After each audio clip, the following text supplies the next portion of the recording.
কি দেখতে পাচ্ছ? মদের বোতল, আর এটা ভাঙা মদের বোতল।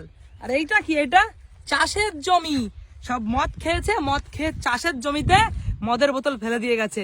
ঠিক আছে, মানলাম দেশে মদ খেয়েছো, খালি বোতল ফেলে দিয়ে গেছে, তাও ঠিক আছে, কিন্তু ভাঙার কি দরকার ছিল?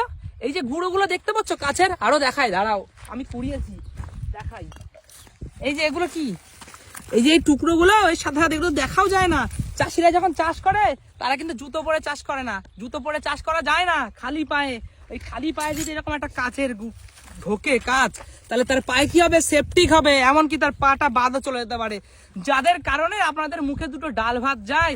তাদের এত বড় ক্ষতি আপনারা কি করে করেন? তাই বলবো, আমি প্রশাসনকে বলবো এগুলোর খেয়াল অবশ্যই করতে।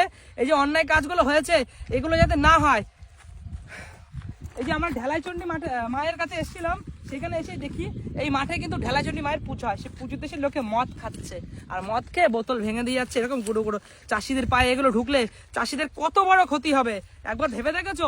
এমন তো হতে পারে, আমরা পশ্চিমবঙ্গের লোক, আমরা বাঙালি, আমরা ম্যাক্সিমাম সব চাষের বাড়ির থেকেই থাকি, ঠিক আছে, আমাদের ফ্যামিলির লোক বেশিরভাগই চাষি। তোমরা এইভাবেই ভেবেছো? হয়তো তোমার বাড়ির কেউ এমন হতে পারে যে চাষ করতে আসলো, সেখানে হয়তো পায়ে ঢুকলো, হয়তো আমার বাবা মা এখানে চাষ করতে আসলো, সেখানে আমার কাকা জ্যাঠার হয়তো পায়ে কাজ ফুটলো। এই ভুল কাজগুলো করবেন না, আপনাদের কাছে হাত জোর করে আমি নিবেদন করছি, এই ভুল কাজগুলো করবেন না।